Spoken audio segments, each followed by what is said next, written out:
உங்கள் favourite TV ஷோக்களை இனி miss பண்ண தேவையில்லை. ZEE5 இல் முற்றிலும் இலவசமாக காணுங்கள். இங்கேயும் எப்பொழுதும். வெங்கடேஷ்க்கும் ரத்னாவுக்கும் எந்த சம்பந்தமும் இல்லைன்னு ஆனதுக்கு அப்புறம் அவகிட்ட அறிவை கட்டிக்க வெறுப்பு இருக்கான்னு கேட்கலாம்.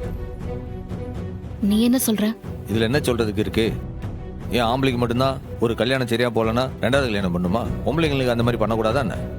பாரு, ரத்னாவுக்கு ரெண்டாவது கல்யாணம் பண்ணி வைக்கிறதுல எனக்கு பூரண சம்மதம். அதான் மெயின் ஐடியா.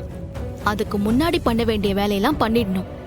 முதல் கட்டமா நீ நாளைக்கே பஞ்சாயத்தை கூட்டணும். என்ன? நாளைக்கு விடிஞ்சு வேலையா தான். அதுக்கு முன்னாடி நாம அறிவை பார்க்கணும். அவனதுக்கு ரத்னா தாலி அறுத்து கொடுக்கறப்ப அங்க அறிவும் இருக்கணும். எனக்கு புரியல. நடக்கிறத அறிவு அவன் கண்ணால பார்க்கணும். அப்பதானே ரத்னாவுக்கு நடந்த கல்யாணம் முடிஞ்சு போச்சு. இனிமே நாம ரத்னாவை கல்யாணம் பண்ணிக்கலான்னு அவனுக்கு ஒரு தைரியம் வரும். சரில, நீ சொல்ற மாதிரி நாளைக்கு அவனையும் பஞ்சாயத்துக்கு வர வைக்கிறது என் கடமைல.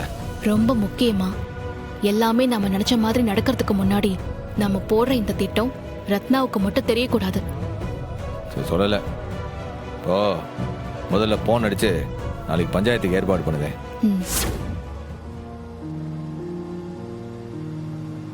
ஆமா ரத்னா, அறிவு கொடுத்த ரெசிக்னேஷன் லெட்டரை நீ எதுக்கு வாங்கின? வேற வழி இல்ல, வாங்கின. இல்லை, என்ன வழி இல்லைன்னு சொல்லுத? அவ ஏதாச்சும் தப்பானா? இல்லல்ல. அப்ப முதல்ல அந்த லெட்டரை முதல்ல கிழிச்சு போடல. அண்ணே, உனக்குமா புரியல?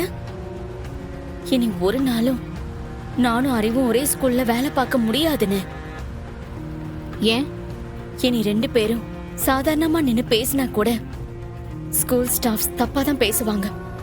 சாதாரண விஷயத்த கூட இட்டு கட்டி கண்டுபடி திரிச்சு விட்டுடுவாங்க. டி, இப்ப இருக்கிற நிலைமையில ஒண்ணு நான் அந்த ஸ்கூல்ல வேலை பார்க்கணும், இல்லைன்னா அறிவு இருக்கணும்.